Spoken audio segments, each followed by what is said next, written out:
Here we go, Book Talk. Let's go over some Book Talk hot takes that I hope doesn't get me canceled. Let's just get right into it. Number one, audiobooks 100% counts as reading, unless the speed is 3.5x and above.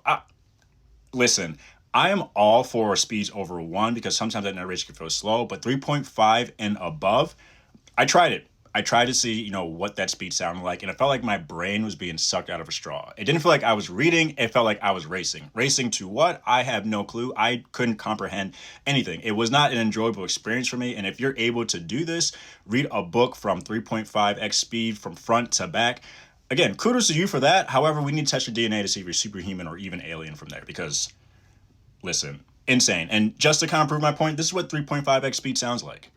Said it man saying, it was hard to while watching the phone lines across the battlefield. That bunny up scenes so still, neat, organized. Short spears in front ranks, long spears in javelins next, archers at sides. The dark spearmen were equipped by sense. Understood a couple words. Couldn't do that for a whole book. Couldn't do it for a whole book. This. Hopefully I'm not out of here. Number two, if you are still here, whether you read a couple books per year or you read 20 books per month, you are a reader. You are a reader. Don't let anybody tell you you're not a reader or shame you into like saying that, hey, you only read 2 books this year. You're not really a reader. No, because you read 2 books more than probably the average person here. There's so many distractions out there that can take us away from a hobby like reading, for example, video games, social media, all this stuff. But like you decide to read 1 or 2 books per year, you are a reader.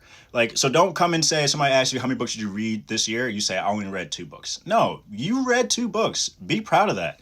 Be proud of that. Number 3, I'm probably getting most comments for, but just because a series is not finished or is never going to be finished does not mean you can't read it.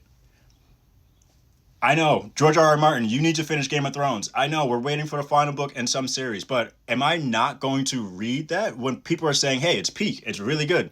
I'm just not going to read it?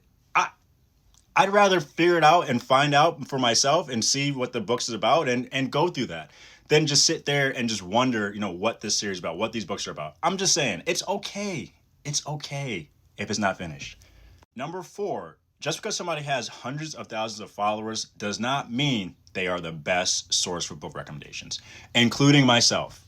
I've gotten so many book recommendations for people with less than 10,000, less than 5,000, even people with less than 1,000 followers. Like, it doesn't matter how many followers somebody has because the algorithm is playing the game. There are some dope creators out there with, following that's growing right now that has some dope book recommendations. Don't just look at the follower count. Please don't do that. And finally, I'll probably get canceled, but whatever. You can't rate a book if you didn't finish it. I don't care how bad the book was going. You can't rate a book if you didn't finish it. You just can't. You just can't. Happy reading.